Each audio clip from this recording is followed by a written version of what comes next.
Okay. Hare Krishna. Good evening. Welcome all of you all.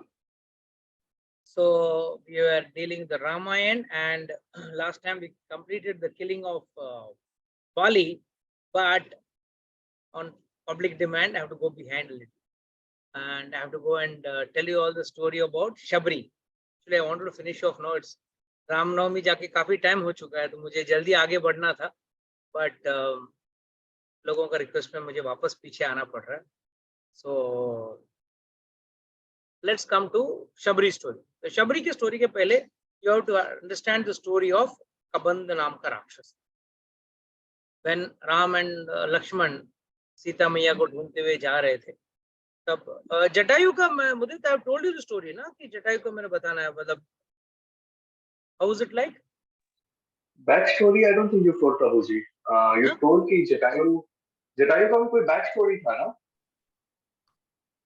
Back story था, but I have explained that, Nikhar. I have explained that or not? I have explained, no? I have explained why. Yeah, I have explained, bro. I have even explained. You can see it in the YouTube को अपना earlier episode से ना, उसमें आप देख लीजिए. I have already explained why Ramchandra ji specifically did the Antim Sanskar of Jatayu. Because he was son. Okay, then I think I'm mistaken. Yeah, in fact, उन्होंने अपने पिता का अंतिम संस्कार नहीं किया, मगर जटायु का अंतिम संस्कार किया है. That you explained. That I remember.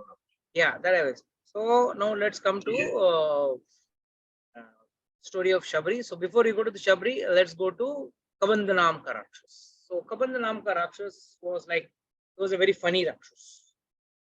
Why funny? His eyes were in the chest. His mouth was in his stomach.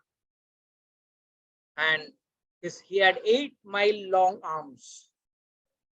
And he used to, मतलब ज्यादा किधर घूमता नहीं था, एक ही जगह पे बैठा रहता था. उसको हाथ इतने लंबे थे, 8 मील दूर, तो वहां से किसी को भी पकड़ के खा लेता. तो एक बार ऐसा हुआ कि राम और लक्ष्मण जब जा रहे थे, तो लक्ष्मण को पकड़ लिया, तो और ऐसा दबोच लिया उसको.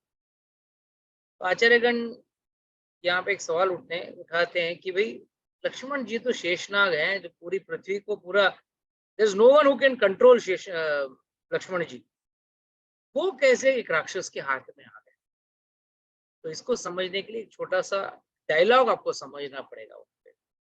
वो कहते हैं लक्ष्मण को जब पकड़ लिया, बोलते हैं चलेगा भैया, मुझे बलि का बकरा बनने को मैं तैयार हूं, मुझे पकड़ने दो, मुझे खा लेने दो, आप आगे जाके सीता मैया को खोजो. So what does this mean? So this means how sacrificing was Lakshman's attitude.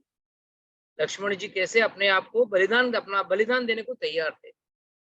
मगर रामचंद्र जी ने बोला, Ramchandra ji was very relaxed, cool. बोला रुक रुक, अभी मैं ठीक कर दूं. तो तुरंत अपना तलवार निकाले. तो लक्ष्मण ने भी अपना तलवार निकाला, और रामचंद्र जी ने दायां हाथ और लक्ष्मण जी ने बायां हाथ काट दिया. जैसे काटा, राक्षस ने पूछा, कौन हो आप?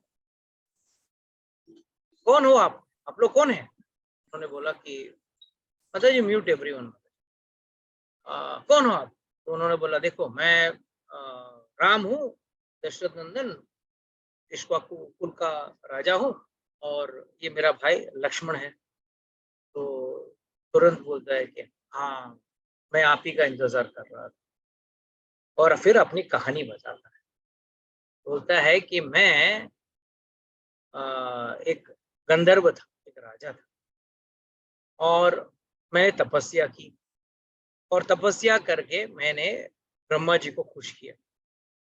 और ब्रह्मा जी को खुश करके क्या मांगा मैंने? दीर्घायु, long life. How many of you all want to ask for a long life?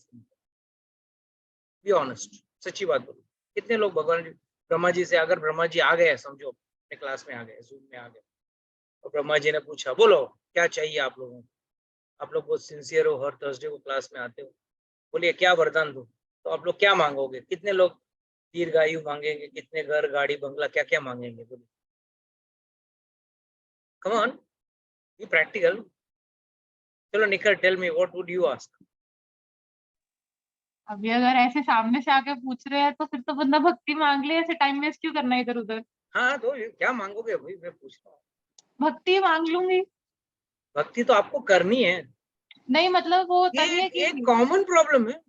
सारे लोग है ना, चाहे वो भगवान हो या देवी देवता हो, उनसे क्या मांगते हैं? भक्ति मांगते हैं। अरे भक्ति तो ऑलरेडी आपको आपके हाथ में है, करनी आपको है। सुबह आपको उठना है, सुबह आपको उठ के भगवान का नाम आपको जपना है, क्लास आपको अटेंड करनी है, हो गई भक्ति। भगवान को भोग धरा के खाना है, हो गई भक्ति। एक्चुअली भक्ति is not at all difficult. कोई हवा बना दिया उसको। बस मनुष्य, पहला मनुष्य बनना है। मनुष्य बनना है मतलब नॉनवेज छोड़ना है, दारू छोड़ना है, नो गलत चीजें छोड़नी है, गलत आदतें छोड़नी है, no illicit sex, no gambling, no meat eating, no intoxication. और क्या, बस वो छोड़ दिया तो इंसान बन गए। इंसान बन गए तो फिर कुछ रूल्स एंड रेगुलेशंस में रहते हुए करना है। मतलब दिन रात में सोना है, दिन में जागना है। आजकल वही बड़ा प्रॉब्लम है। सबसे बड़ा रूल्स एंड रेगुलेशन आजकल ये। Actually if Prabhupada was alive, he would have given 7-8 instructions more. First instruction, please sleep by 10 o'clock in the night or 11 o'clock in the night. Get up भले at 8 o'clock, 7 o'clock, but please get up in the morning. People nowadays get up late in the morning and sleep late in the night. ये बड़ा विडंबना है आज के काल का। एक बहुत अच्छा जोक था। एक बार एक क्या कहते हैं, गुरुजी के वहां कथा हो रही थी। तो गुरुजी ने बोला कि देखो भाई, मनुष्य को ही सत्संग लगता है, प्राणियों को नहीं लगता। बोला क्यों? प्राणियों कभी कभी सत्संग होता है, प्राणियों में कभी सत्संग होती है? नहीं होती, सिर्फ मनुष्यों में होता है। तो क्यों होता है? और क्या है ना, प्राणी अपना रूल्स एंड रेगुलेशंस कभी तोड़ते नहीं। They always follow their rules and regulations very strict. For example, आप एक बकरे को या बकरी को भूखा रखिए 2 दिन 3 दिन तक, और फिर उसके सामने लेके जाके पालक का पनीर, थोड़ा चिकन मसाला, नॉन वेज, वेज, चाइनीज, ये सब रखो, क्या वो खाएगा? वो क्या बोलेगा, जब तो मुझे घास या पत्ती नहीं मिलती मैं नहीं भूखा रहूं। वैसा वैसा वैसा वर्षा। एक शेर को पकड़ लो, 2 दिन तक भूखा है, और उसके सामने बढ़िया सात्विक भोजन, एकदम सात्विक भोजन, या हरी पत्ती, बढ़िया बढ़िया हरी हरी पत्ती या घास, बढ़िया फ्रेश घास, खाएगा? क्यों नहीं खाएगा भाई? वो रूल्स फॉलो करो। वो अपना रूल्स एंड रेगुलेशंस कभी ब्रेक नहीं करता। मनुष्य ही एक ऐसा जानवर जिसको जैसा उसका जीवा ने बोला वैसा वो खाएगा, जैसा उसको मन किया वैसा वो खाएगा, वैसा करेगा। बोलना पड़ता है please, all boys marry girls and all girls marry boys. नहीं तो क्या होता है आजकल, you all know better. So humans can not follow rules and regulations. इसके लिए तो उनको सत्संग की जरूरत पड़ती है। जानवरों को कभी कभी आपने देखा है he dog going with he dog? No, you will never see. Animals follow rules. Only it is the humans who break the rules. इसके लिए उनको एक ही का रूल रहता है, और वो है सत्संग से ही उनको कायदा कानून दिया जा सकता है या उनको सिस्टम्स में रखा है। So now coming to the point, Brahma ji आएंगे तो क्या करें? तो कितने लोग यहाँ पे दीर्घ आयु मांगेंगे? चलो भक्ति तो मांगना नहीं है, भक्ति तो आपको करनी है, ये तो क्लियर हो गई। अच्छा, दीर्घ आयु किसी ने दिया तो अच्छा अभिषेक मांगेगा, वेरी गुड। और कोई सिर्फ अकेला अभिषेक रहेगा, बोर हो जाएगा भाई, आपके साथ कोई कंपनी भी नहीं है। और कोई मांगने वाला है दीर्घ आयु? पूजा माता जी आप थोड़ा मांगेंगे कि नहीं, थोड़ा लंबी आयु नहीं मांगेंगे क्या? नहीं ब्रो जी। क्या पहले घर में बड़े बुजुर्ग आशीर्वाद देते थे, दीर्घ आयु भव। किसके लिए दे देते? दीर्घ आयुष्य अगर आपका लंबा है तो उसका क्या क्या करना चाहिए? उससे करना क्या है? उससे भक्ति करने के लिए आयु लंबी होनी चाहिए। निरोगी होना है क्यों? भक्ति करने के लिए। और आजकल हम लोग योगा भी करते हैं तो किसके लिए करते हैं? Yoga for better sex life. Is that the purpose of doing yoga? मतलब the purpose itself is not clear. सिर्फ इंद्रिय तृप्ति करने के लिए लंबी आयु मांगना गलत। और जो मांगता है वो उस स्तर से गिरकर एक राक्षस बन जाता है। जब आपकी लंबी आयु दूसरों के लिए तकलीफ और तकलीफ का कारण बन जाता है, then you are becoming a rakshas, समझ लेना। और वही हुआ कबंध के साथ। था राजा, दिव्य राजा था, was a celestial king and he was doing lot of devotion service, lot of sacrifices. तो ब्रह्मा जी खुश हो गए, बोले क्या चाहिए बेटा, ले ले, मांग ले, लंबी आयु दे देना। क्यों चाहता? तो क्या मांगता था? Immortality, right? मृत्यु से छुटकारा। कितने लोग चाहते हैं कि मृत्यु से छुटकारा मिल जाए, मरे नहीं, जीवन बस इस शरीर में रहे? कौन है? कितने लोग हैं यहाँ पे? कोई नहीं। माय गॉड, कोई नहीं चाहता है कि परमानेंट रहे, अमर हो जाएं। नहीं, सब लोग मरना चाहते हैं, पक्का। कंफ्यूजन में है सब। मरे तो भी हाँ बोलेंगे तो भी मरेंगे, नहीं बोलेंगे तो भी मरेंगे। अरे पहला चीज तो आप लोग पहले ही अमर हो। हम सब अमर हैं। As souls we never going to die. नैनम दंति जिंदन्ति शस्त्राणि नैनम दहति पावका न चक्लेयोदन्ति आपो न शोषयति मारुतः। What does this mean? हम कभी मरने वाले नहीं हैं, हम ऑलरेडी अमर हैं। बस इतना ही फर्क है। हम इस शरीर में, यहाँ भौतिक शरीर में हैं, हमको जाना है आध्यात्मिक दुनिया में। गलत जगह पे हम फंसे हुए हैं, गलत दुनिया में हम फंसे हुए हैं। इस भौतिक दुनिया में जन्म मृत्यु के चक्कर में कभी आदमी के शरीर तो कभी औरत का शरीर लेके हम बार बार जन्म ले रहे हैं। तो मुक्ति का मतलब क्या है? जन्म मृत्यु के चक्कर से बाहर निकलने को मुक्ति कहते हैं, ना कि अमर होने को मुक्ति कहते हैं। अमर तो हम पहले से ही हैं।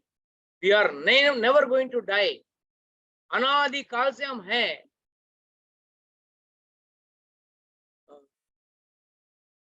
that verse I'm forgetting the Bhagavad Gita second chapter verse. Loko yam purano na hanyate hanyamane sharire. Lord clearly says, अजो नित्य यम पुराणो, एकदम अनबॉर्न है, नित्य है। और यम पुराणो, यहाँ पे अगर कोई 10 साल का बच्चा भी है ना, बोले अरे अभी तो छोटा बच्चा है। बच्चा नहीं, सबसे बूढ़ा आदमी है। सब लोग यहाँ पे जितने भी हम लोग बैठे हैं ना, सब बूढ़े बूढ़े हैं। और कितने बहुत पुराने हैं, बहुत बूढ़े हैं। यही तकलीफ क्या है? नया कपड़ा लेते हैं तो अपने आप को नया समझ लेते हैं। और नया कपड़ा क्या है? यहाँ पे शरीर। नया शरीर लिया, अपने को नया समझे, थोड़े दिन के लिए डिमक डुमुक, फिर बाद में वापस बुढ़ापा आ गया, बीमारियां आ गई, तो ये शरीर छोड़ेंगे, वापस नया शरीर ले लेंगे। अरे भाई, नया कपड़ा पहनने से आप नए नहीं होते हो, आप वही पुराने रहते हो। वैसे ही है, आत्मा एक नया शरीर लेता है। This body is a new cloth. That is why Lord gives us comparison of vasamsi shirnani yathavyaya navani granthi naro prani. vasamsi means garment, कपड़ा। एक कपड़ा छोड़ के नया ले रहे हैं, वैसा है। तो कबंध ने भी क्या किया? उस राजा ने भी क्या किया? दीर्घायु लिया। दीर्घायु लेके अगर भक्ति नहीं करे तो क्या करे? उत्पात मचाएगा। और यहां तक जाके इंद्र के साथ लड़ने चला गया।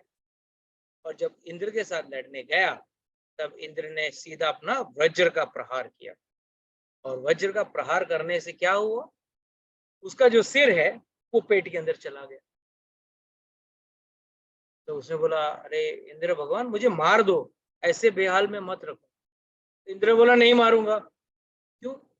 ब्रह्मा जी ने तुमको आशीर्वाद दिया है दीर्घायु की, वो आशीर्वाद गलत पड़ जाएगा ना। इसके लिए लंबा आयु मत मांगिए, लंबी भक्ति मांगना मत, भक्ति कीजिए और जितना जल्दी हो सके go back to God. More important is when and how we can go back to God.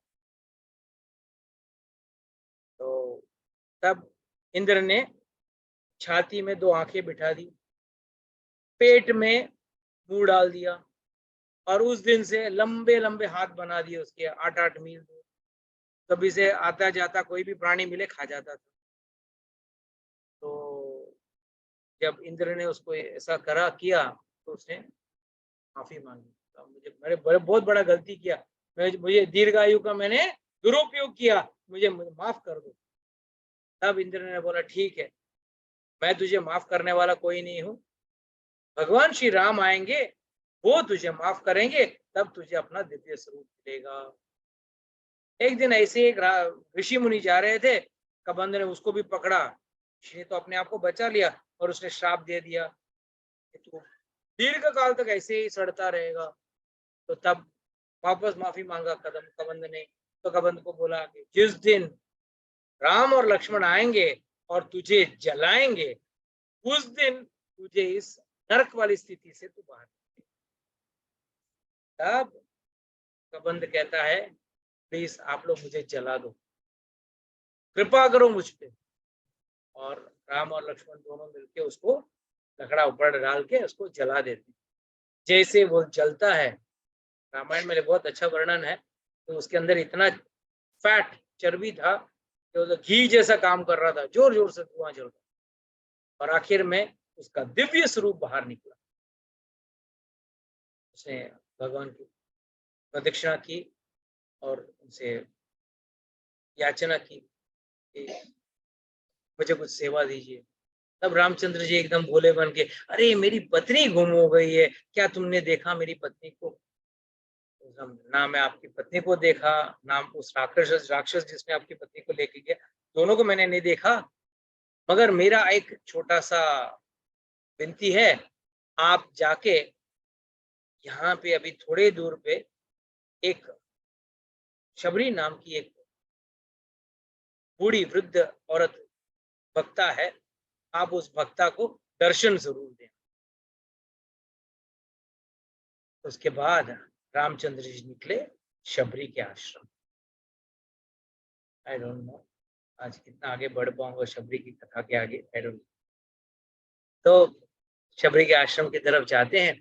तो शबरी का आज भी अगर हम्पी के पास जाओगे तो एक बहुत अच्छा शबरी गुफा भी है और पंपा सरोवर भी है। तो शबरी कौन है उसके बारे में थोड़ा डिटेल पहले जान लें। How many know about Shabri's past life or earlier life? कहते हैं ना, अगर इस जन्म में कोई भक्ति कर रहा है तो पूर्व जन्म में भी उसने कुछ भक्ति किया है, वो भक्ति कंटिन्यू कर रहा है। तो कहते हैं कि Shabari was actually in the earlier birth, पहले जन्म में एक बहुत बड़ी राजकुमारी रानी थी। She was a queen and she was married to a very big king, बड़ा राजा का पत्नी बन गई। माफ करना मेरा हिंदी बहुत खराब है, please forgive me, I don't know, I make lot of mistakes speaking Hindi. तो वहां पे उस लाइफ, उस बर्थ में, उस जन्म में उनकी बहुत इच्छा थी कि वो साधु का संग करे, साधुओं का संग करे, साधुओं का सेवा करे और साधुओं के साथ मिलकर हरिनाम कीर्तन करे। ये शबरी का पहले का जन्म। एक बार ऐसे हुआ कि कुंभ का मेला आया, तो उस रानी ने अपने राजा को कहा कि मेरी बड़ी तीव्र इच्छा है कि मैं कुंभ के मेले में जाऊं और गंगा स्नान करूं, मतलब मेला में जाके स्नान करूं।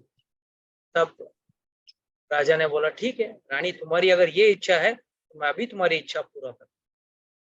और उसने बहुत बड़ा आयोजन कर दिया, उसकी इच्छा क्या थी?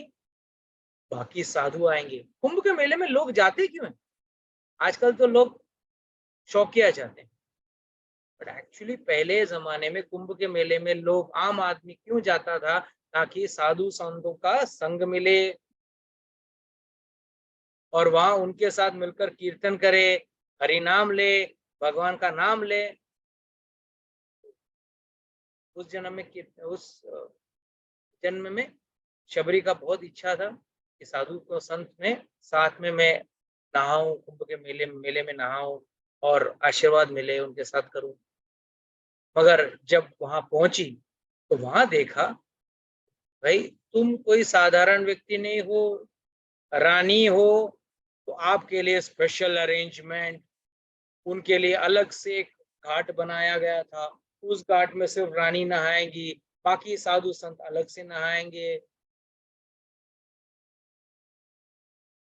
जब भी वो देखती, वो साधु संतों की सेवा करनी चाहती थी, तभी भी उसका रानी होना सबसे बड़ा विडंबना या सबसे बड़ा प्रॉब्लम था उसके।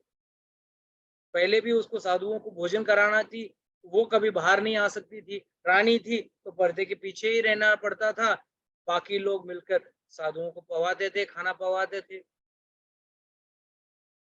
कई बार साधु कीर्तन करते थे तो इनका भी मन होता था कीर्तन करना, बट राजा ने स्ट्रिक्ट इंस्ट्रक्शन दिया था उनके साथ मिलके, आपको नाचना नहीं, आप कोई आम इंसान नहीं हो, रानी हो। और जब उस दिन देखा कि उनके लिए अलग से घाट बना था, बहुत दुखी हो गई। बोले कि क्या फायदा इस रानी बनने का, मैं जब साधुओं का संग ही नहीं करूं, साधुओं के साथ कुछ रहूं ही नहीं, उनका आशीर्वाद नहीं पाऊं, तो मैं क्या करूं इस रानी का जीवन का। वो नहाने गई पानी में और ये बोल रही थी, भगवान मेरा अगला जीवन आप ऐसा तुच्छ कर देना, कोई मुझे रानी बोलकर अलग मतलब स्पेशल ट्रीटमेंट ना दे। ये है एक भक्त का भाव। हम लोग सब क्या बनना चाहते हैं? VIP, very important person. हम सब स्पेशल ट्रीटमेंट चाहते हैं और क्या कहते हैं अपने आप को? हम भक्त कहलाते हैं। और वो क्या कहना चाहती थी कि भाई मैं भक्तन हूँ, मुझे रानी नहीं, एक आम आदमी बनना है, या आम से निम्न व्यक्ति का, निम्न जाति का मुझे व्यक्ति बना दो, कोई तकलीफ नहीं। और इसी भाव से वो नदी में नहाने गई और वापस नहीं। तो अगला जन्म हुआ एक शबर जात में। शबर जात मतलब एक ट्राइबल कास्ट। और ट्राइबल कास्ट में जब जन्म हुआ, ये तो भक्ता, मगर जो जन्म जिस जगह पे या जिस परिवार में होता है, उसका इफेक्ट तो होता ही है मनुष्य के ऊपर।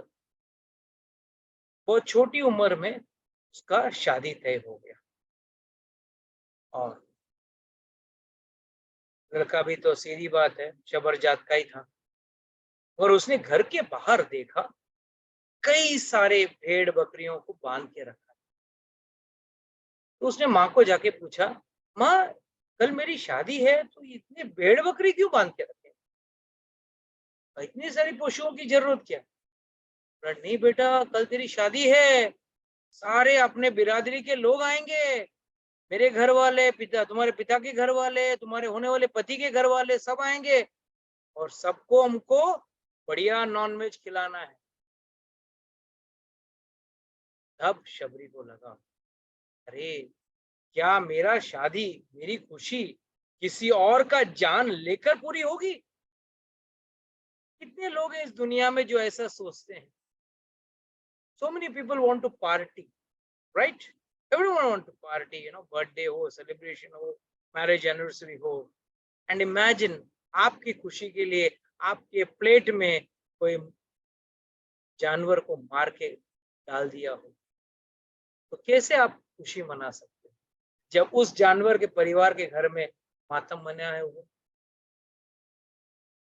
When someone is eating an animal or a fish or a bird or anything, याद रखना एक चीज, आप किसी की माँ, किसी के भाई, किसी के पिता या किसी की बेटी को खा रहे हैं। जिस तरह आपके घर में से, परिवार में से अगर कोई बाहर जाए और वापस ना आए तो आप लोगों को कैसा लगेगा? और उसको पता भी चल जाए, अरे उसको तो किसी ने मार के खा लिया, तो आपको अच्छा लगेगा? तो सोचिए उनको भी क्या क्या बीतती होगी जब कोई किसी जानवर को ऐसा लेके खाता है। तो ये थी शबरी की सोच कि मेरी शादी में मैं खुश होना हूं, मैं खुश होना हूं, कोई और के घर में मातम बन जाए। ऐसे घर पे ऐसे मुझे शादी करनी ही नहीं। उसकी माँ ने कहा, अरे चुप चुप बोल बेटी, ये तो अपना घर का परंपरा है। हम लोग तो यहाँ परंपरा बदले निकलने हैं ना, बहुत सारी परंपराएं हम लोग को बदलना है ना यहाँ पे, खासकर आजकल के मॉडर्न लोगों को। अगर लेडी पीरियड्स में है तो क्यों मंदिर में नहीं जा सकती है? परंपरा बदलो। पहले ये घटिया परंपरा तो बदलो। जब आपके घर में कोई शादी ब्याह हो तो 200 या 20-25 जो भी जानवर आपको काटने हैं तो कटे भाई। ये भी तो गलत परंपरा है, इसको भी तो बदलो। हम सारी परंपराओं को बदलने निकले नहीं, हम तो मॉडर्न है। तो मॉडर्न है तो सोच में ये भी तो आओ। तो उसने तुरंत अपना घर छोड़ दिया, रातों रात। शादी अगला दिन सुबह शादी था, पहले दिन शाम को भाग गई, दूर भागते दूर चली गई। अब जाए तो कहाँ जाए, थी तो शबर जात की। दूर जाते जाते उसने मतंग नाम की एक ऋषि का आश्रम के वहां नजदीक पहुंच गए। थी तो शबर जात की, तो सामने जाने को भी वो शर्माती थी। तो उसने क्या सोचा, चलो क्यों ना कुछ साधु सेवा करूं। अकेली हूं तो क्या हुआ, साधु सेवा तो कर सकती हूँ। तो रोज क्या करती थी, मतंग ऋषि अपने शिष्यों के साथ रोज नदी पे नहाने जाते थे, तो पूरा मार्ग साफ करके रखती थी। उनके लिए हमेशा रोज हवन ये सब करने, यज्ञ करने के लिए समित लगता था। तो समित मतलब सूखे लकड़ी का छोटे छोटे टुकड़े होते हैं, वो सब जमा करती थी और एक बंडल बांध के रख देती। जब भी वो आते नहा के आके देखते, अरे समित तैयार है, हमारा तो मेहनत बच गया, अभी सीधा हमको लेके जाना है। और तो और वो जहां पे जाके ऋषि मुनि शौच करते, उस जगह पे भी जाके साफ सफाई करते। तो 1 दिन 2 दिन हफ्ता 10 दिन, है ना। मतंग ऋषि ने पूछा अपने शिष्यों को, कौन कर रहा है भाई ये? रास्ता साफ हो रहा है हमारा, जहां जहां हम शौच कर रहे हैं वहां साफ हो रहा है, और समित बांध के रख रहे हैं, कौन है ये? बोले चलो कल पता करते हैं। तो वो लोग रोज सुबह आने के जो समय था उससे काफी पहले आके छुप के खड़े हो गए, और उन्होंने देखा ये शबरी आ रही है और सेवा कर रही, वहां साफ सफाई कर रही है। तो उसको पकड़ लिया उसने, मतलब पूछा कौन हो? वो तो घबरा गई, डर गई। बोला कौन हो आप लोग? बोला हम तो वही ऋषि हैं, आप कहाँ से आए हो, क्यों सेवा कर रहे हो? बोला बस मुझे हमको सेवा करने का ये शौक है। चलिए हमारे गुरुजी बुला रहे हैं आपको। लेके गए मतंग ऋषि के पास। तो मतंग ऋषि ने बोला, जब पूछा तब बताई कि बस मुझे आप लोगों की सेवा करना है, आशीर्वाद पाना है। कहते हैं जब तक भगवान के गुरुजनों का सेवा नहीं करोगे, भगवान का दर्शन प्राप्त नहीं होगा। One has to serve his spiritual master to get the darshan of the Lord, to get a glimpse of the Lord. तब मतंग ऋषि बहुत खुश हो। बाकी शिष्यों ने बोला, अरे ये तो शबर जात की है, इसका सेवा कैसे लें? उन्होंने बोला, जात कोई भी हो, अगर वो मन से सेवा करना चाहती है तो इसका सेवा हम जरूर लेंगे। ये कहते हुए मतंग ऋषि ने वो काफी सेवा दी। करते करते करते एक दिन ऐसा आया तो उन्होंने जाके अपने गुरुजी के पास गई। तो गुरुजी ने पूछा क्या चाहिए? मैं तुम्हारी सेवा से बहुत खुश हूँ, मैं कुछ आशीर्वाद देना चाहता हूँ, आपको कुछ चाहिए? उन्होंने बोला मुझे कुछ नहीं चाहिए, मुझे सिर्फ भगवान का दर्शन चाहिए। डरो मत, तुम जो सेवा कर रही हो, एक दिन ऐसा सेवा कर रही हो, आपको भगवान को ढूंढते हुए जाने की जरूरत नहीं है, भगवान खुद आपको ढूंढते हुए आए। That's why Bhakti Vinod Thakur says, don't try to see God. Try to serve God in such a way that God comes searching. है ना? सेवा आप ऐसे करो कि भगवान भी आके ढूंढे, अरे भाई ये कौन है बड़ा भक्त मेरा, इतना बड़ा प्रेम से सेवा कर रहा है। भाई मनुष्य और भगवान में अंतर है। मनुष्य सिर्फ सेवा लेना जानता है, पर भगवान वो है जो सेवा लेना नहीं चाहते हैं। वो किसी के ऋणी नहीं होना चाहते हैं, किसी का कृतज्ञ नहीं होना चाहते। It's better you don't have to go searching for God. Just by your service, God will come searching. तो उन्होंने तुरंत शबरी को आशीर्वाद दिया। अब बोला कि जाओ अपने कुटिया में जाके इंतजार करो, बहुत जल्द भगवान आपके घर पे आएंगे। जैसे ही गुरुजी ने कहा, शबरी बहुत खुश हो गई। रोज घर में जाती।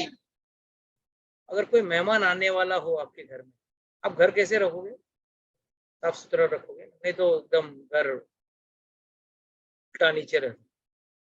But when someone is coming, house is tip top.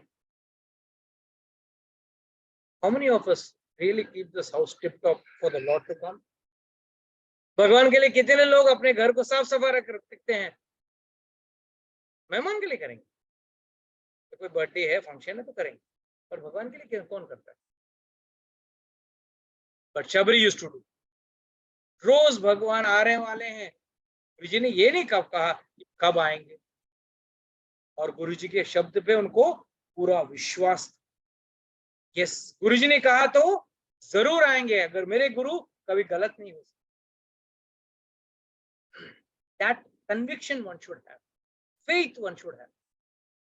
And immediately उन्होंने घर में इतनी साफ सफाई करके, जैसे कि आज आने वाले, रोज घर के द्वार पे पानी छिड़का के रास्ता को साफ करके, किस दिन आया जाए पता नहीं।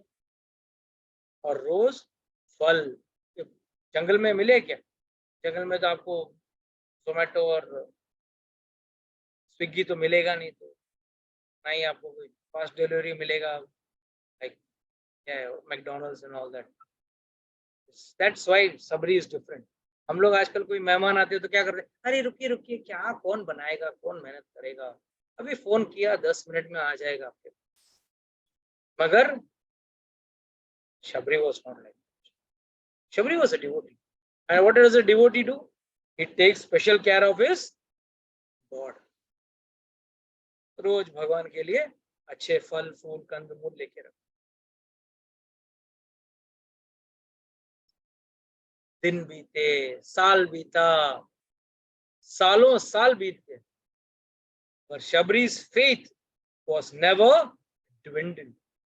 She was fixed in her conviction. Finally, Ramchandra ji Lakshman के साथ आए।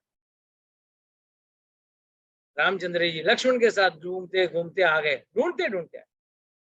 और जिस दिन रामचंद्र जी आए उनके कुटिया में, शबरी बहुत खुश हो।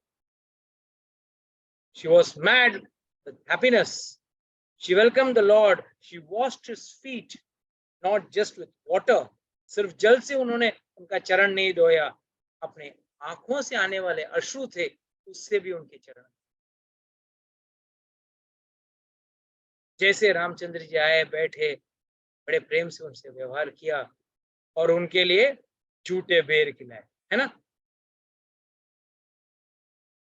ऐसे भगवान को झूठे बेर खिलाते हैं। This is the problem in India, है ना? हर चीज को कुछ एग्जैजरेट कर दो। झूठे बेर कहां से, क्यों खिलाएंगे कोई व्यक्ति? क्या आप कोई झूठा खाना खिलाओगे क्या भगवान को?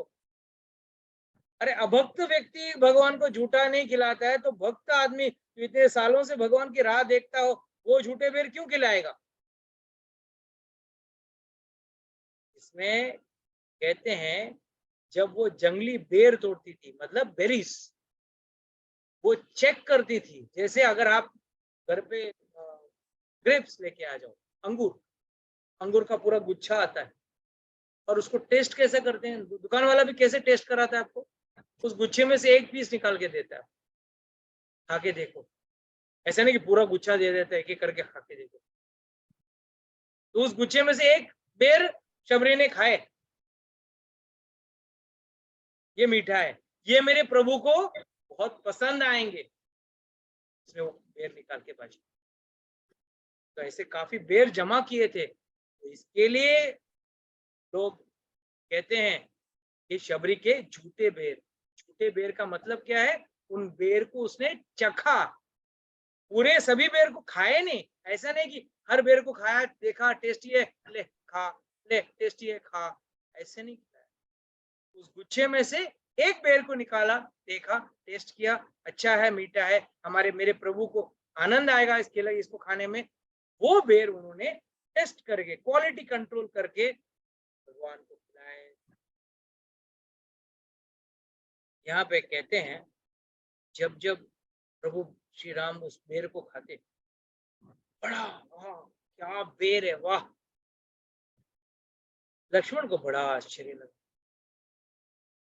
13 साल तक रोज फल फूल कंद मूल वो जमा करके लेके आता, 13 years, पर कभी भी रामचंद्र जी ने ये भाव से नहीं खाया। कभी लक्ष्मण को नहीं बुला रही, वहां तेरे बेर तो बहुत बढ़िया है, तेरे फल तो बहुत बढ़िया है, तेरे कंदमूल बहुत बढ़िया है, बस खा दे। पर शबरी का बेर इतना प्रेम से खा रहे। तो लक्ष्मण ने देखा रामचंद्र जी की तरफ, भाई आप इतना मजा लेके क्या कैसे खा रहे हो? तब रामचंद्र जी कहते हैं, देख, पहला चीज तुमने कभी चखा नहीं, उसने चक्के खिला रहे हैं। एंड भगवान ये पहली बार नहीं कर रहे हैं। जब आप कृष्ण लीला देखोगे, जब विदुरानी आई, विदुरानी के घर कृष्ण भगवान आए थे, पहले तो शांति दूत बन के आए थे दोनों का युद्ध मिटाने के लिए। तो दुर्योधन ने उनके लिए 56 भोग लगवाया, बोला नहीं खाऊंगा। क्या जवाब दिया था उन्होंने वहां पे उसको? देखो, व्यक्ति दो कारण पे खाता है, या तो प्रभाव हो या अभाव हो। मतलब सपोज कोई व्यक्ति उसके लिए बहुत प्रिय है, पेट भरा है, फिर भी अगर प्रिय व्यक्ति बोलता है तो उसका मुंह रखने के लिए, उसका मान रखने के लिए एक बार व्यक्ति खा ले। क्या वाकई में उसको इतनी भूख लगी हो, जो मिले वो खा ले। तो भगवान कहते हैं, मैं तो आत्मा रहा हूं भाई, पूरी सृष्टि को मैं खिला रहा हूं, मुझे कहां से भूख लगेगी? I can never feel hungry, I never want to eat, I am always self satisfied. That's why Lord is called as Atmaram. At the same time, Lord says, कोई प्रभाव हो, मतलब किसी का प्रेम हो, आइए प्लीज खाइए मेरा बेर या मेरा खाना खाइए। तो इसके लिए आप लोग जब भोग लगाते हो, भोग भले बहुत बढ़िया ना हो, और भोग के अंदर एक चीज डालना भूलना मत, और वो है प्रेम। भगवान के लिए प्रेम डालने के लिए भूलिए। तो भगवान के लिए, भगवान कहते हैं भाई उसने प्रेम से मुझे खिलाया, प्रेम से मुझे बुलाया। किसने? विदुर ने बुलाया, प्रभु आप हमारे घर पधारिए। पहुंच गए भगवान विदुरानी के घर पे। Vidur had gone out, Vidurani थी, उनकी पत्नी थी, वो बोली अरे प्रभु आ गए। She went mad in ecstasy, पागल हो गई वो प्रेम में। और केले पड़े थे, उसने केले लिए, छिलके निकाले। खिलाना तो फल था, फल फेंक रही थी और छिलके खिला रही थी कृष्ण भगवान को। और कृष्ण भगवान भी क्या लीला कर रहे हैं, वाह, छिलका खा रहे हैं, आहा बड़े प्यारे हैं, बड़े मीठे हैं, उनके छिलका खा रहे हैं। और यहाँ पे फल फेंका जा रहा है और छिलका खाया जा रहा है। जब विदुर आए वहां पे, देखा अरे पागल हो गई क्या, भगवान को तू छिलका खिला रही है और फल फेंक रही है। भगवान बोले मुझे ना फल की जरूरत है ना छिलके की जरूरत है, मुझे सिर्फ कोई चीज की जरूरत है, वो तो है भक्त का प्रेम, भक्त का मन मुझे प्रिय है। बड़ा आनंद आया रामचंद्र जी को उनके बेर खाने में। बाद में उन्होंने भगवान से आज्ञा मांगी, कि मैं आपके सम्मुख अपना इस शरीर छोड़ के जाना चाहती हूँ। और जब वो कहती हैं कि मुझे अपना शरीर छोड़ के जाना है, स्वयं रामचंद्र जी और लक्ष्मण जी खड़े रहते हैं और उनके सामने she puts up the entire fire, तो आग लगाते हैं लकड़े का, वो लगा के तो उनके सामने ही अपना शरीर अपना अग्नि में जलकर दिव्य स्वरूप पाकर दिव्य या विमान में बैठकर वापस चली। अब रामचंद्र जी का टेंशन वही खड़ा कि भाई सीता को कहाँ ढूंढे, लक्ष्मण को कहाँ ढूंढे, मतलब सीता को कहाँ ढूंढे, लक्ष्मण कहाँ मिलेगी सीता। और तभी आपको लास्ट टाइम मैंने सुनाया था, हनुमान जी आ गए थे, ऋषिमुख पर्वत की तरफ गए और सुग्रीव ने भेजा हनुमान जी को, और सुग्रीव का पहले दुश्मनी चल रहा था अपने वाली के साथ, उसके भाई वाली के साथ, और पूरी कहानी मैंने लास्ट टाइम बता दी। तो let's come to the point जहां पे बाली को रामचंद्र जी ने छुप के मारा।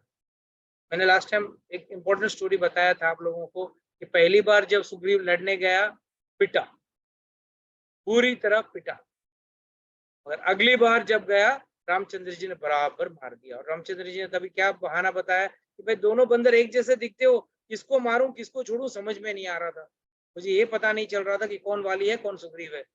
और उसका कारण मैंने बताया था, किसी को याद है?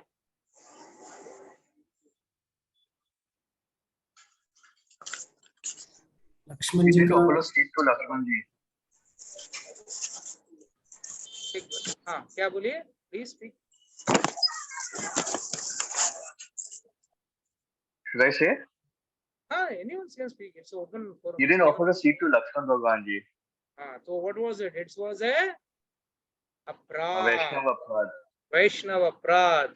और उस वैष्णव अपराध के लिए रामचंद्र जी बहुत नाराज हो गए थे कि भाई आपने मेरे भाई को मान किया, मुझे सीट दिया और लक्ष्मण जी को नहीं दिया, तो उन्होंने उसके लिए उसकी थोड़ी बहुत पिटाई कर दी।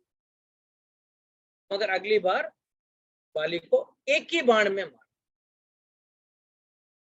यहाँ पे एक सवाल उठता है, काफी लोग पूछते हैं कि भाई बाली को मारने की जरूरत क्या थी, सीधा बाली के साथ ही गठबंधन कर सकते थे, समझौता कर सकते थे, बाली उनको मदद करता था, क्यों बाली को मारा? Does anyone know the answer?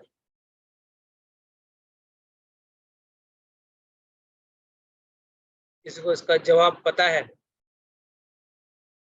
अगर किसी ने मेरा क्लास सिंसियरली सुना हो तो उसको जवाब पता हो। चलिए क्लू भी दे रहा हूं, इसके लिए वीडियो बंद करके लोग सुनते हैं ना, कुछ ना कुछ दूसरा काम करते रहते हैं। इसके लिए तभी क्या है, जूम लेक्चर सिर्फ एक रेडियो की तरह बजता रहता है, तो ध्यान से सुनोगे तभी। You have to put on your video and sit and only do this, no other job along with lecture. मैंने आप लोगों को लास्ट टाइम एक स्टोरी बताया था, जब बाली की पराक्रमता मैंने बताई थी, हाउ पावरफुल बाली वाज। उसने क्या किया था, रावण को अपने काक में रख दबा दिया था, याद है? I told the story. वाली ने रावण को अपने काक में दबा दिया था और चारों दिशाओं में जाके गायत्री कर रहा था, और बेचारा रावण टस से मस नहीं हो सकता था, हिल नहीं सकता था बेचारा। और एंड में रावण ने उससे माफी मांगी, और तब उस दौरान एक संधि की। कैसी संधि की? कि भाई मैं कभी तुम्हारे इलाके में नहीं आऊंगा, अगर तुम कभी मेरे इलाके में बताओ। तो what does this mean? Already जिस व्यक्ति ने रावण के साथ संधि कर ली है, उस व्यक्ति से मदद मांग के कुछ फायदा होने वाला है रामचंद्र? दूसरी बात, Lord hates not only bad demons, but he even hates good people who are connected with demons. जो अच्छे व्यक्ति क्यों ना हो, मगर आप गलत लोगों के साथ मिले हो या जुड़े हो, तो भी भगवान को वो लोग पसंद नहीं है। एग्जाम्पल, भीष्म पितामह। भीष्म पितामह सबसे बड़े महाजनों में गिना जाता है। 12 महाजन हैं, उनमें एक महाजन है भीष्म पितामह। और भीष्म पितामह ने क्या किया? कौरवों के साथ दोस्ती कर ली और उनके तरफ से युद्ध लड़ रहे थे। इसके लिए एंड में क्या हुआ? इतने अच्छे महाजन होने के बावजूद उनको बाणों की सैया में लेटना पड़ा। So first understanding why Ramchandra ji killed वाली was because उसने उस दुष्ट राक्षस के साथ समझौता किया था या उससे दोस्ती कर ली।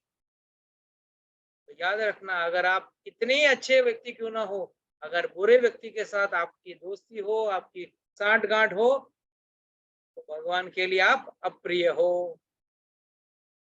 अब ये सवाल उठता है कि रामचंद्र जी ने छुप के क्यों मारा?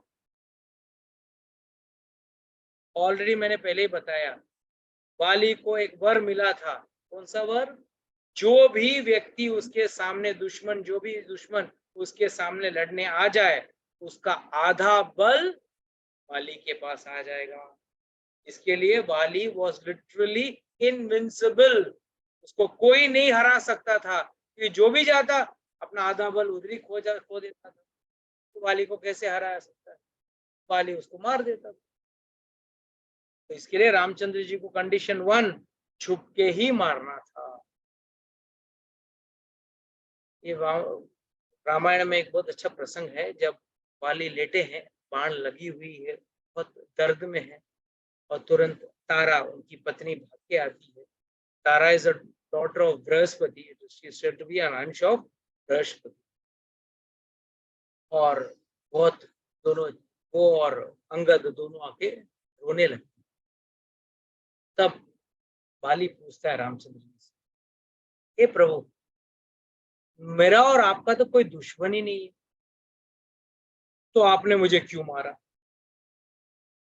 सवाल सही है कि गलत है? कोई दुश्मनी थी उनकी? कोई दुश्मनी नहीं। दूसरा बात, मैंने आपका कुछ बिगाड़ा? मैं पहचानता भी नहीं, मैंने आपका कुछ बिगाड़ा भी नहीं, आपने मुझे क्यों मारा? क्या ये नीति है?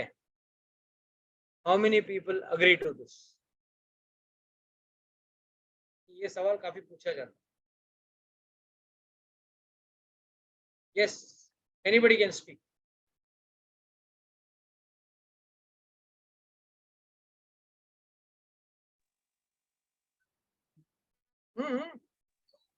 Prabhuji, Okay. it is true that you can't do this, but sorry, there क्या are बोले? other वापस बोलिए। reasons. Prabhuji, there are reasons why because Ramji killed Bali. Otherwise, this is not supposed to be acceptable, na? Like I think you'd explain the reasons. I don't 100% remember all the reasons. Always remember one thing, Prabhu. In the Bhagavad Gita, Lord clearly says, जन्म कर्म च में दिव्यम एवं यो वेति तत्वतः त्वैक्ता देहम पुनर्जन्मम न एति माम एति सो अर्जुन। My जन्म and my कर्म, Lord says, जन्म कर्म च में दिव्यम, मेरा जन्म और मेरा कर्म दिव्य है। Lord clearly says, जन्म कर्म च में दिव्यम एवं यो वेति तत्वतः, जो व्यक्ति इसको तत्वतः में जानेगा, तत्वतः means in fullness, in correct knowledge, ना एति माम एति सो अर्जुना, वो मेरे पास आएगा, वापस वापस जन्म मृत्यु के चक्कर में नहीं रहे। वंस यू अंडरस्टूड लॉर्ड इन तत्वतः। ये तो एक इंसिडेंट है, महाभारत में तो इंसिडेंट ही इंसिडेंट है। कृष्ण ने कितना चीटिंग किया, हर किसी को छल से मारा, दुर्योधन को छल से मारा, कर्ण को छल से मारा, अपना क्या होना है वो, जयद्रथ को छल से मारा। Ashwatthama's father. हाँ, द्रोणाचार्य को छल से मारा।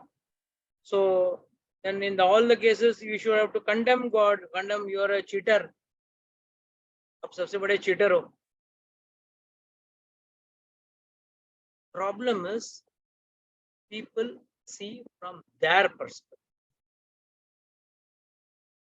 Now suppose China shows eyes to India or Pakistan shows eyes to India, a country which is supporting India will say this is wrong. But a country which supports Pakistan will say it is correct. सही हो रहा है. पर जो against है, जो हमारे साथ है, वो बोलेगा नहीं गलत हो रहा है. So it becomes perspective. So it is like your point of reference is very important.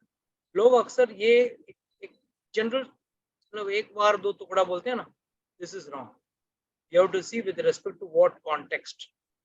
First and foremost, जो व्यक्ति ने अपने भाई को न गलती करते हुए भी देश के बाहर निकाल दिया. What did Wali do? Just because of the mistake, I explained the whole story last week. Just because of that small little mistake of his, he removed Sugriv and threw him in the jungle. And literally he was chasing him every day. He was killing him every day. Kill him once, it's okay. But he was killing him every day for no mistake. He had taken his wife also, stolen his wife, and he was enjoying her also. So Lord says, जब नीति का उल्लंघन होता हो, I immediately make rectifications.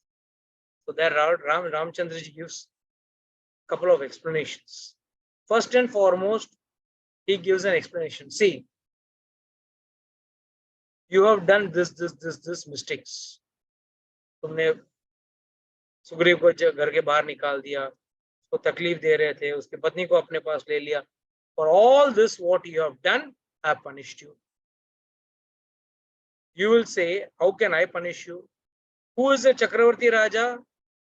Right now, Bharat is ruling, but I am his brother. As a Kshatriya, it is my duty to protect the subjects. And Sugriv is my subject because he has surrendered to me. वो मेरा शरणागत आ चुका है, तो सुग्रीव को बचाना मेरा कर्तव्य था.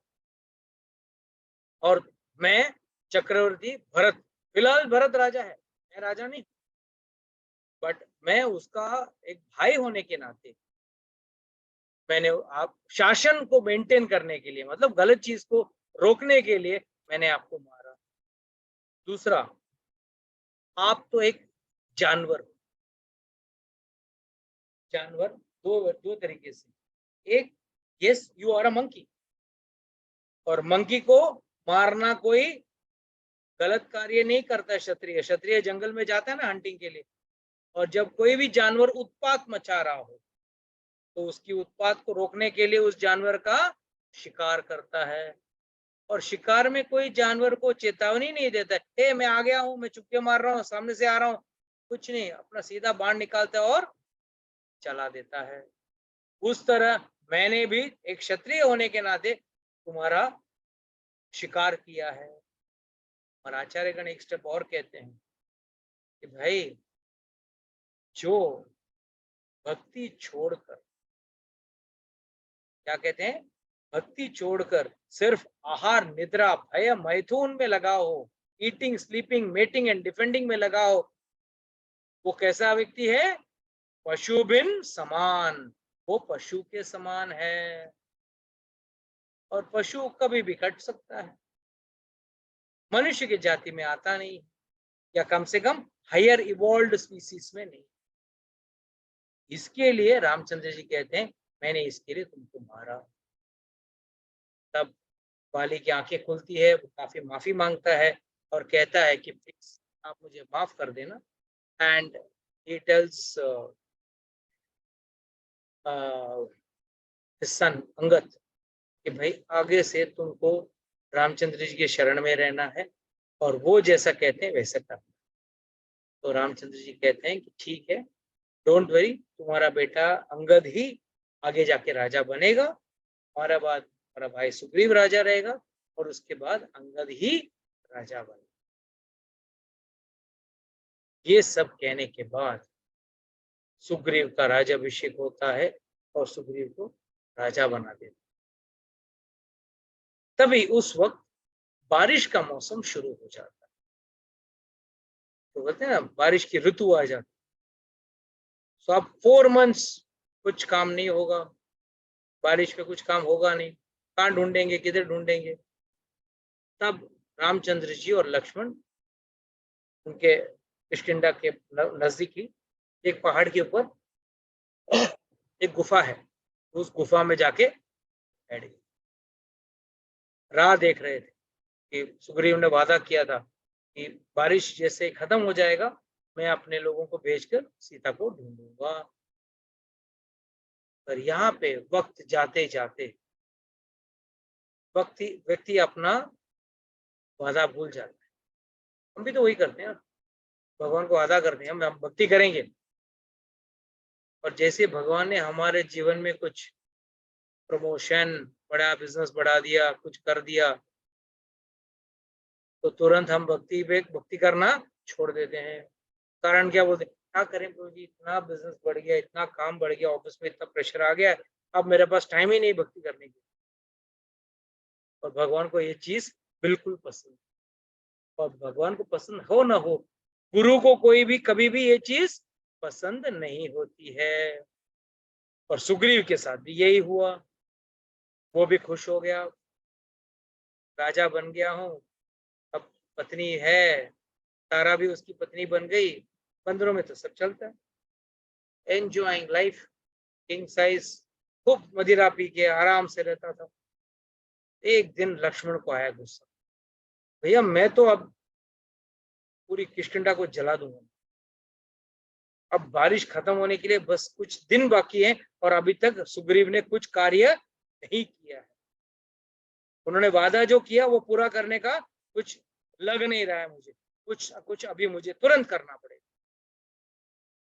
तुरंत गुस्से में जाते हैं, इतने गुस्से में रहते हैं कि हनुमान जी देखते हैं कि लक्ष्मण आ रहा है गुस्से में, डर जाता है, तुरंत जाके कहता है तारा को, सुग्रीव को उठाने जाता है, सुग्रीव तो इतना मदिरा पिया हुआ है उठ ही नहीं पाता। तुरंत तारा उठ के आती, तारा कौन, वाली की पत्नी, और तुरंत आके बाहर और लक्ष्मण जी के पैर में गिर जाता। तो लक्ष्मण बोलता है कहाँ है वो सुग्रीव, बाहर आने को कहो, मैं आज उसको खत्म कर दूंगा। उसने भगवान को वादा किया वो पूरा नहीं किया। गुरु भी तो ऐसे ही रहता, आप कितने भी भौतिक अपनी प्राप्तियों के बारे में बताओ, गुरु कभी खुश नहीं होना चाहिए, असली गुरु कभी खुश नहीं होता।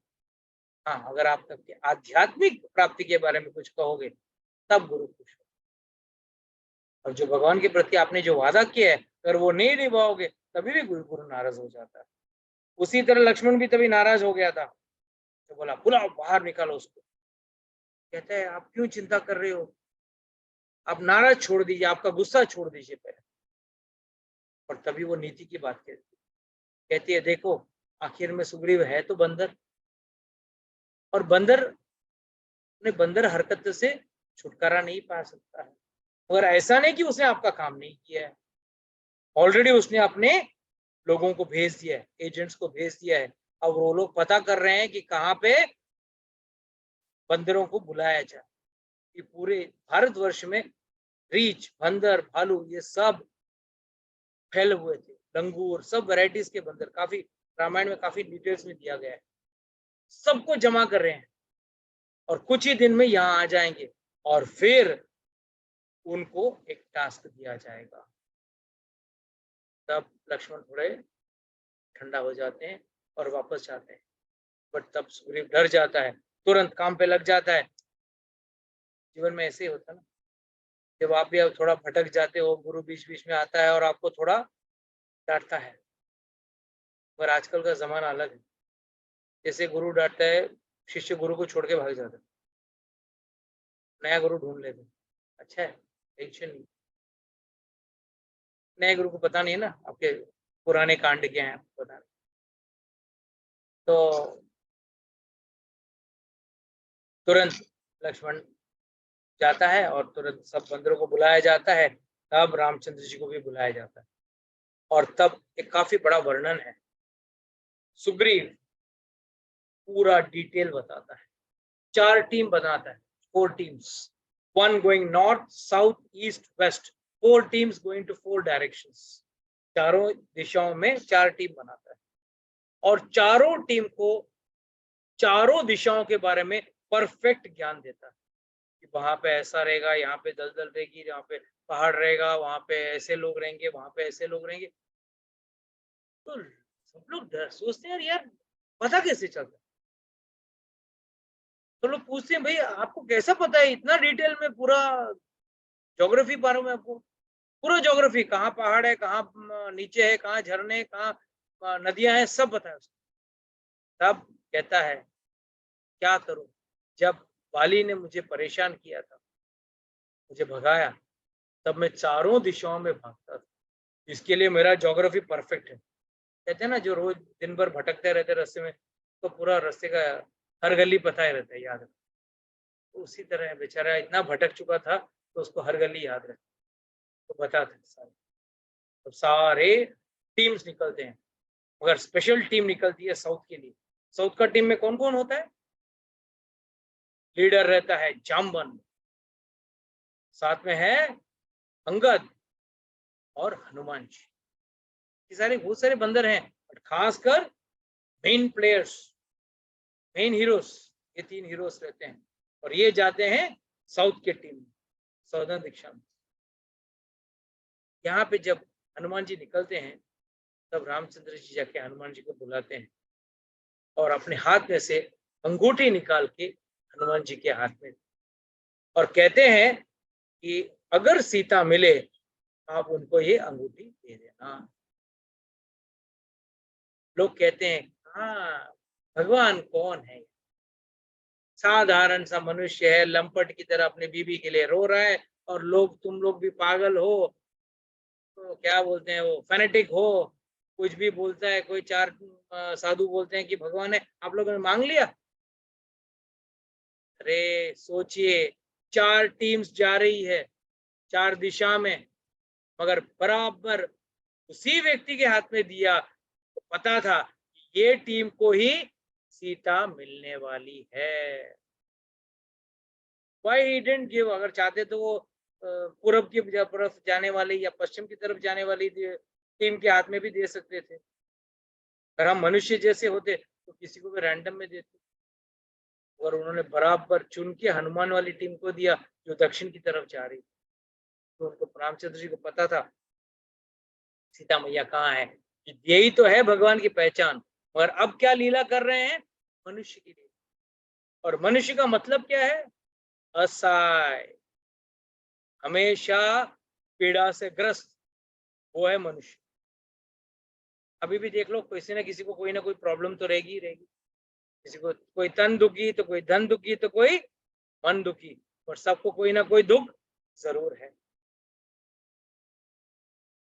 तो हनुमान जी निकलते हैं जामवन जी के साथ, और काफी लंबा स्टोरी है, थोड़ा एडिट करके सीधा हम पहुंचते हैं ईश्वर के पास। पहुंच जाते हैं जहाँ पे छोर आ जाता है, दक्षिण छोर, भारत का दक्षिणी छोर पे जाके पहुंच जाते हैं, और पूरी टीम दुखी है। आज सुंदरकांड खत्म करें या नेक्स्ट वीक करें? सुंदरकांड बहुत बड़ा है। चलो ठीक है, नेक्स्ट वीक करते हैं, इट्स ऑलरेडी 9:20 हो रहा है। तो टीम निकलती है और पहुंचती है, और वहां पे ये लोग बहुत हताश हो जाते हैं। हताश होके वहां सब लोग एक दूसरे को कहते हैं कि किस मुंह से हम वापस जाएं, क्या जाकर कहें रामचंद्र जी को सीता नहीं मिली। और अंगद तो कहता है खासकर मैं अगर जाकर कहूंगा, ऐसे भी सुग्रीव तो मेरा दुश्मन है, मेरे पिताजी को मारा है उसने, वो बोलेगा अच्छा तू नकामा है, तुझे कारागार में डाल देता हूँ, तुझे खत्म कर दूंगा, तुझे फांसी दे देता हूँ, उससे अच्छा उसके हाथ से मरना अच्छा है, यही मैं भूखा रह के मर जाऊं।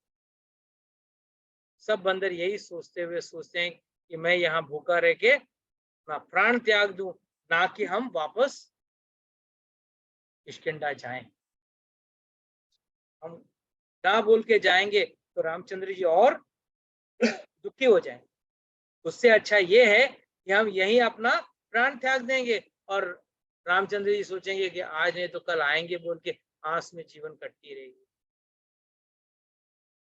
यस, ये सब सोच के जब बैठे तो बाजू के एक गुफा में संपाति नाम का एक गिद्ध था, और जब सुन के सब सुन रहा था, बहुत बूढ़ा था बेचारा, चल नहीं पाता था, उड़ नहीं पाता था। अरे वाह, भगवान ने तो मेरे लिए पूरा बफे खोल दिया, इतने लोग यहाँ पे प्राण त्यागेंगे तो मेरा तो भोजन का प्रबंध हो जाएगा। ये सोच के वो बहुत खुश हुआ। यहाँ पे हम आज कथा को विराम देंगे। Next time we will start from this point.